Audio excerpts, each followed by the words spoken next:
Why single family home investment is grossly underrated. One of the reasons why they're underrated is because on a single family house, you can get a 30-year fixed loan.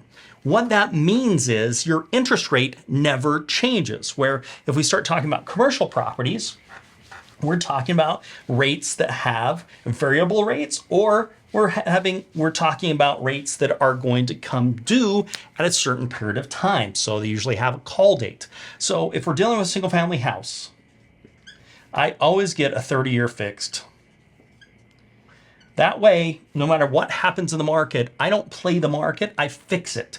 So if interest rates are at 7%, I'm going to fix it at 7%. And then if rates go down to 5%, then I'm going to refinance at 5%. But here's what's interesting. With commercial properties, you might have like a 20-year amortization or maybe a 25-year amortization if you're lucky, but they usually have a 5-year note due. Now, in some circumstances, you can actually get a fixed rate, but that's typically only if part of that is owner occupied by your business. If it's not, lots of times you're dealing with a variable rate that can go up and down. So one of the things when we're dealing with the commercial properties, we have to figure out and refinance every 5 years. Well, what if rates are at 15% 5 years from now? That's a problem. I have no choice. Well, what if rates go to 15% when I have a 7% locked on this single family house? Makes no difference to me.